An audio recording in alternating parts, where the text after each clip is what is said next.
You're listening to the REI Marketing Nerds Podcast, the leading resource for real estate investors who want to dominate their market online. Dan Barrett is the founder of AdWords Nerds, a high-tech digital agency focusing exclusively on helping real estate investors like you get more leads and deals online, outsmart your competition, and live a freer, more awesome life. And now, your host, Dan Barrett.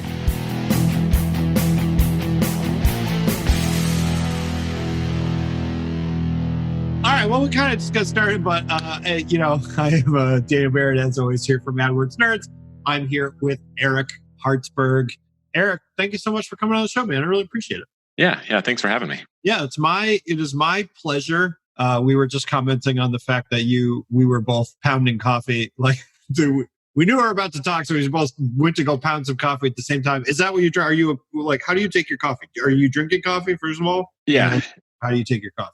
I'm curious. I like iced coffee, but any kind of coffee is great. Yeah, I agree. I'm kind of like, I have a preference, but I also don't care that much. You know what I mean? I'm like, as long as it falls in the general vicinity, it'll generally be fine. Yeah. Well, we'll come back to iced coffee because we were just joking. You're in the Phoenix market. All I know about Phoenix is that it's really hot and a lot of people move there. So I'm going to ask you about Phoenix in a little bit. But let's kind of start back at the beginning and let's kind of talk about, what got you into real estate investing. I always say, like, for people that are in real estate investing, like I've been for 6 or 7 years now, and you've been, it's kind of easy to forget that, like, most people have no idea that real estate investing even exists. So I had a conversation with someone today, and I'm trying to explain it to someone, and I actually didn't do a very good job. I was like, well, it's like trying to explain, like, the whole industry and everything. So, like, what was your in to real estate investing? What got you started? So I got my real estate license in '96, and within a couple of years, realized that working with buyers and sellers wasn't really what I liked.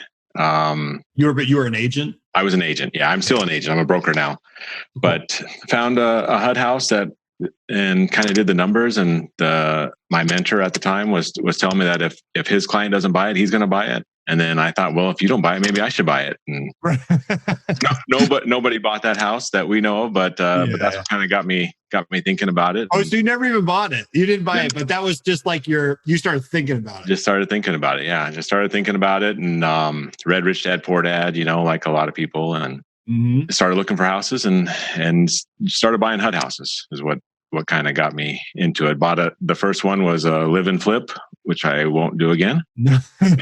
Trying to paint the pink walls and sleep in that room at the same time with the fumes and everything. Yeah.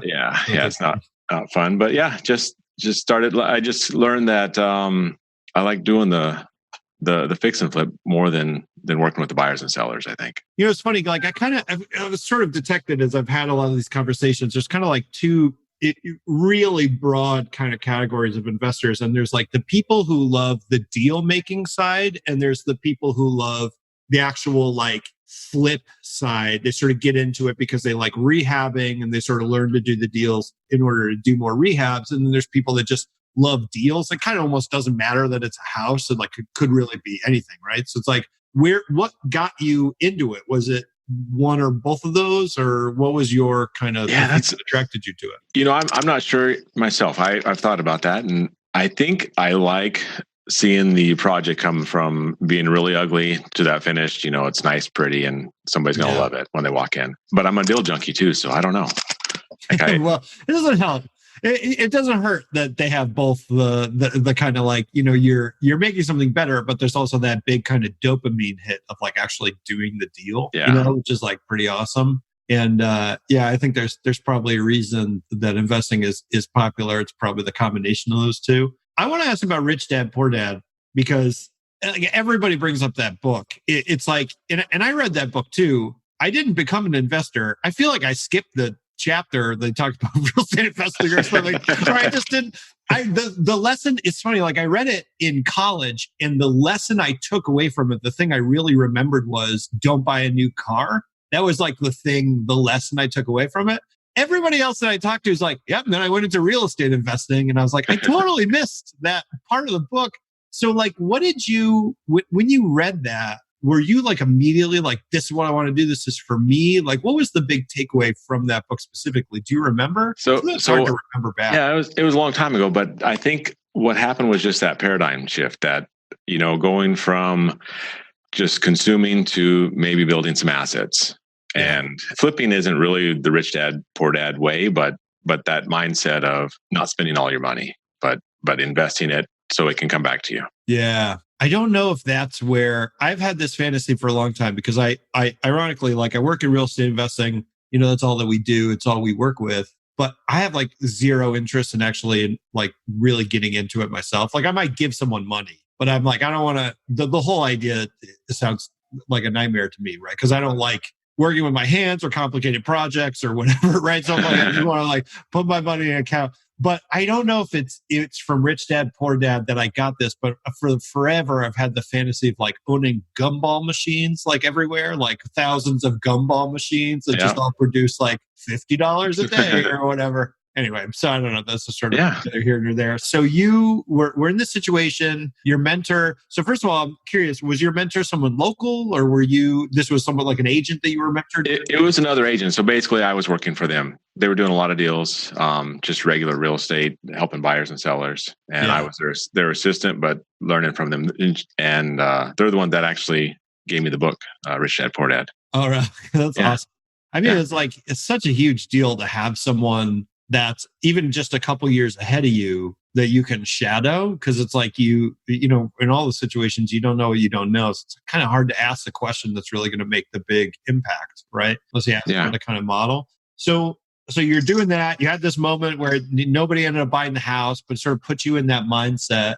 So what was your first deal like? Like, how did you go about getting your first deal and sort of making it happen? So the first deal was selling the house that I lived in, taking that money and buying a HUD house that I was gonna move into, flip and sell, and then keep on going. Oh, that was the live-in rehab. That was the live and flip. Live-in rehab. So when you did that, were you like, this is it, I quit, this is my business? Like, how did it turn into what you are now? We'll use this as kind of a bridge to talk about your website. So you're here from valleyhomebuyer.com. I should have said that in the beginning, valleyhomebuyer.com. You guys are buying houses all over the Metro Phoenix area. So it's obviously a very different kind of organization than it was. So how did you move from that, doing that one live in rehab, to where you are now? Yeah. So just, taking the funds from that, the profit from doing the flip and buying a couple more. And then I maxed out, because I was doing everything. I was doing all the renovations, the flooring, bringing in my friends to help. And you can only do so many at a time. And I thought, well, let's see if I can hire some guys to actually do the work, because I was the realtor, I was the contractor, I was everything, and just scaled it up to where we could do more than one at a time. So when you start out, you have the funds to do one, and you gotta fix it, you gotta market it, and you gotta sell it, and then you can do it again. Did you know that was the path? Or were you just kind of like focused on the immediate thing ahead of you, and then you looked up one day and you're like, well, I got a whole real business here? Yeah, so it was a path that I wanted for sure. Whether I knew it could work or not, I didn't know until I did a few. But yeah, that was once I did the first one. It was like, this is what I want to do. Like I enjoy it. Was this all in Phoenix? Yeah, it's all in Phoenix. So okay, so we'll kind of transition now to the current day. You are running Valley Home Buyer, which again, you can get to at valleyhomebuyer.com, in the Metro Phoenix area, which you were saying is kind of Phoenix proper, and then like a whole bunch of surrounding cities that all kind of get lumped into this big kind of Phoenix area. Right. Now, I would say like I have sort of like a weird impression of like real estate investing markets, because my into the market is in the PPC sort of world, right? So I view like kind of real estate markets through what the competition is like for online leads, because that's what I do, right? So it's like, from my point of view, Phoenix is like a absolutely bonkers competitive market, right? It's been one of the more expensive markets online for a long time. I know that like it's growing. There's a lot of competition there. So what's your take on the Phoenix market, on like the other side of that kind of equation? As far as competitive, it's definitely competitive, and our costs are high. It's just there's always 3 or 4 other investors talking to the seller, and sometimes 5, 6. But the numbers work, if we stay at it. Want to find motivated seller leads online, but don't know where to start? Download our free 2019 Motivated Seller Keyword Report today. AdWords nerds have spent over $5 million this year researching the most profitable keywords for finding motivated seller leads. And you can grab these exact keywords when you download our report at www.adwordsnerds.com/keywords. Yeah. So what do you guys do in order to make yourself stand out? So we were saying, and by the way, so if you're an investor, first of all, you should be an investor. If you're not an investor listening to this, I don't know what you're doing. You should be an investor. But anyway, if you're an investor and you're listening to this, I was going to say, I highly recommend you actually go check out valleyhomebuyer.com. So this is Eric's website here. You guys are using Investor Carrot, right, for your website. But you've done a fantastic job of really making it your own. It looks really cool. They've done a really great job of like the design, like the color scheme and everything. I like the logo's got a cactus in it. It's like, it's cool. You know what I mean? Like, just looks unique. So like, what do you guys do in order to make yourself stand out? If you're getting the deals and there's 3 or 4 people there every single time, this is an experience that a lot of investors have. How do you make your way through that and sort of make them sell to you rather than anyone else? So I think the biggest part is just the credibility and putting ourselves out there. You go to the website, you see my face, and we're always trying to get the reviews and the testimonials. And that's the biggest thing, is that once, if they call somebody else, maybe they can't find that about them. They don't even know who they're talking to. Yeah. And so that's our biggest thing, is just putting ourselves out there. Yeah. You guys have done a great job, by the way, of gathering reviews and testimonials. You make a big deal on the side of your Better Business Bureau rating. We were even talking before the call. I was just checking on the Facebook page. You've got a bunch of positive reviews there. You've got these really great photos of Robert, so Robert works with you, right? He's on your team. Right. Yep. Okay. So Robert, who, by the way, is just massively jacked dude. Just look at these pictures, super yoked. So it's this giant dude, but he's in these like really sweet photos with like people who have given you testimonials and stuff. And the whole vibe is really positive and great. And I think you guys have done a really awesome job of that. Do you have is that just like a process that you do where you always ask for the review? Like, how do you go about getting those? Yeah. And it's more of a recent thing, but yeah, once the deal's done, we always ask, we send them the Google link, or they can submit it on the website.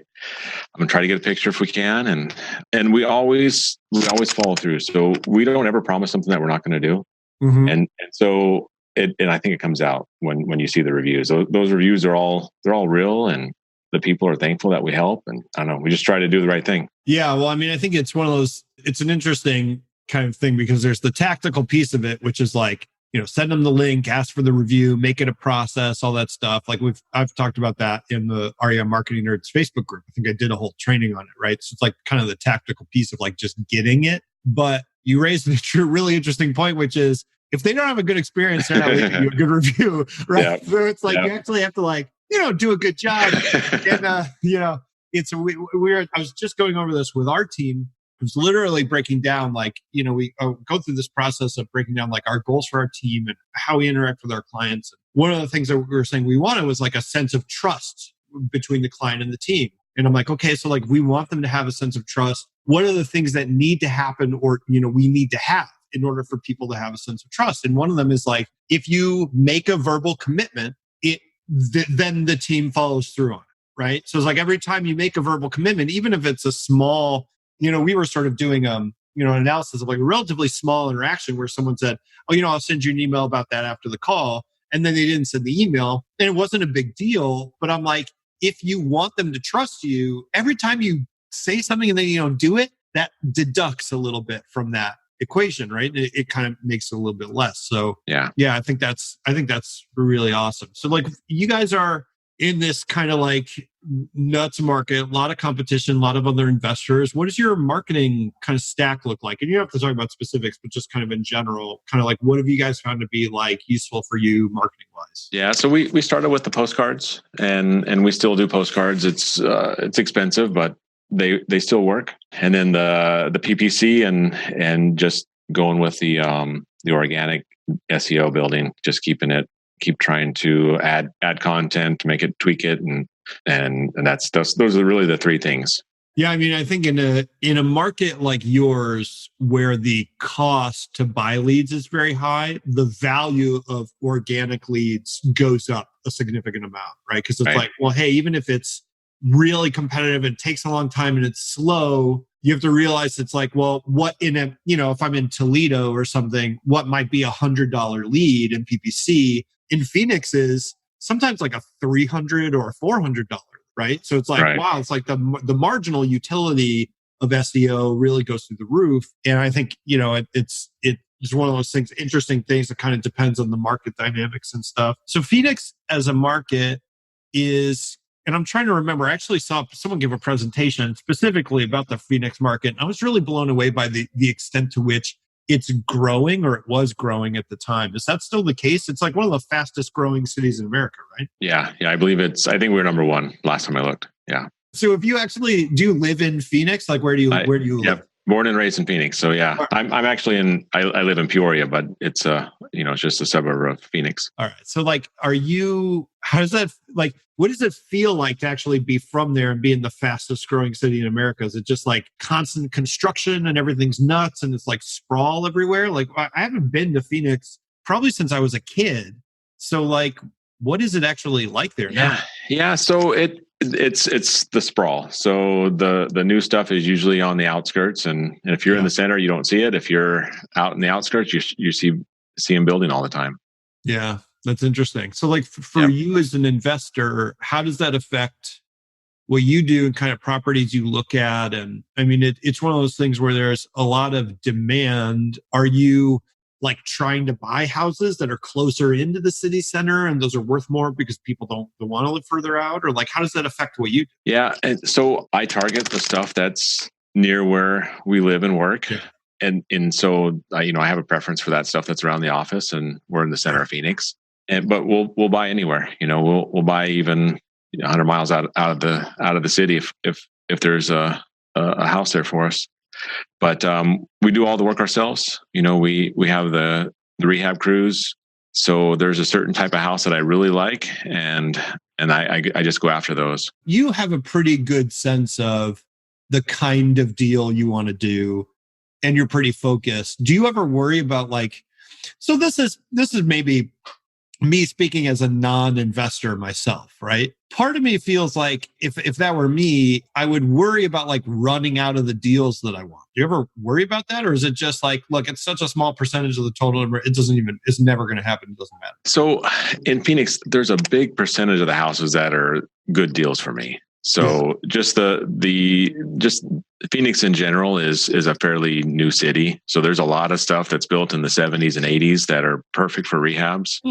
And that's what we go for. We do a lot of stuff that's built in the last 30, 40 years, and plenty of them. Yeah. Cool. So is it true that you can fry an egg on a sidewalk? I told you I was going to get you with this gotcha question. I've never tried it, but I think you could. Right. When it's 120 out, you probably could. Yeah. Holy Lord, dude. That is just mind-boggling to me. Being Connecticut, born and raised, it is truly bizarre. Oh, I should say born in Massachusetts, but same thing.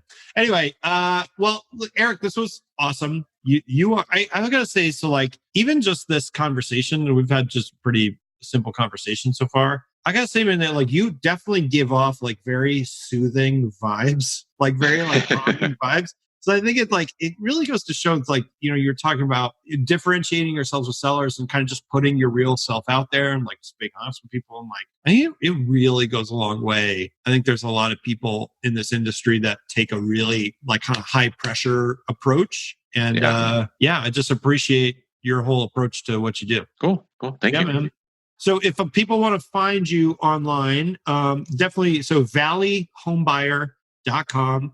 valleyhomebuyer.com is the main website. Anywhere else you want them to check out, or is that the main place? So if there's let's say there's an investor or somebody that wants to maybe do a deal together, you can also reach me on my personal website, erichartsburg.com. Okay, cool. erichartsburg.com. So I'm definitely going to have links to both erichartsburg.com and valleyhomebuyer.com on the show notes for this episode, which you can get at adwordsnerds.com/podcast. But definitely go check that out. Definitely, if you're an investor and you want a really good example of a site that is really doing a good job of speaking to sellers, valleyhomebuyer.com is a great place to go.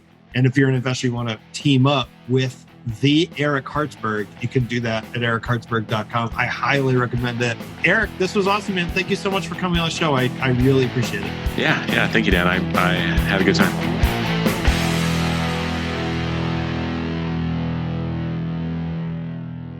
This is thepodcastfactory.com.